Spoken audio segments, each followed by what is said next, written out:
విజయనగరం జిల్లా బొబ్బిలి నియోజకవర్గంలో రెవెన్యూ రికార్డులలో తప్పుల కారణంగా రైతులు తీవ్ర ఇబ్బందులు పడుతున్నారని సిపిఎం జిల్లా కార్యదర్శి వర్గ సభ్యులు పి శంకర్రావు తెలిపారు.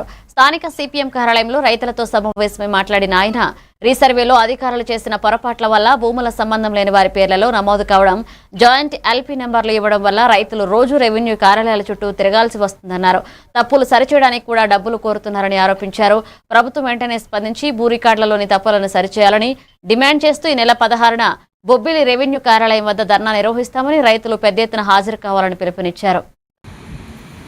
నా పేరు Shankar Rao, CPM party Bobbili town సెక్రటరీని. బొబ్బిలి మండలం కానివ్వండి, రామభద్రపురం, బాడంగి, తెల్లం ఎక్కడైనా సరే రైతులు ఎంఆర్ఓ రెవెన్యూ డిపార్ట్మెంట్ చేసినటువంటి తప్పుడు పనులు, వాళ్ళు చేసినటువంటి సర్వేలో అనేక తప్పులు జరిగాయి గతంలో. ఆ తప్పులు సరిచేయడానికి రైతులు ఈరోజు ఎంఆర్ఓ ఆఫీస్ చుట్టూ తిరుగుతూ ఉన్నారు. అయినా సమస్య పరిష్కరించడం లేదు.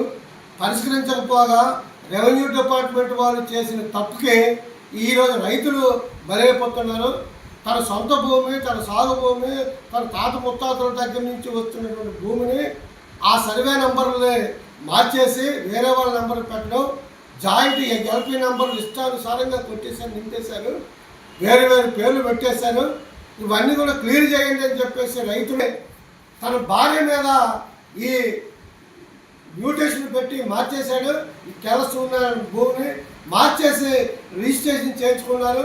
రిజిస్ట్రేషన్ చేయించుకున్నాక ఆ భూమిలో ఉన్నటువంటి తన తండ్రి ఆ కెలస్ ఉన్న కొడుకు కానీ మనవరాలకు కానీ ఎటువంటి సంబంధం లేకుండా రిజిస్ట్రేషన్ అయిపోయింది. ట్రాన్సాక్షన్ మారిపోయి రెండు రకాలుగా రిజిస్ట్రేషన్ మార్చుకున్నారు. వీళ్ళు తీవ్రంగా నష్టపోయారు. అలాగే జగనన్న సర్వేలో తల్లి వీరునామాలు వస్తే కూతురికి దాని ఆధారంగా జగనన్న సర్వేలో 5 ఏళ్ల పాటు సాగు చేస్తున్న పొట్టు రమణమ్మ పేరు.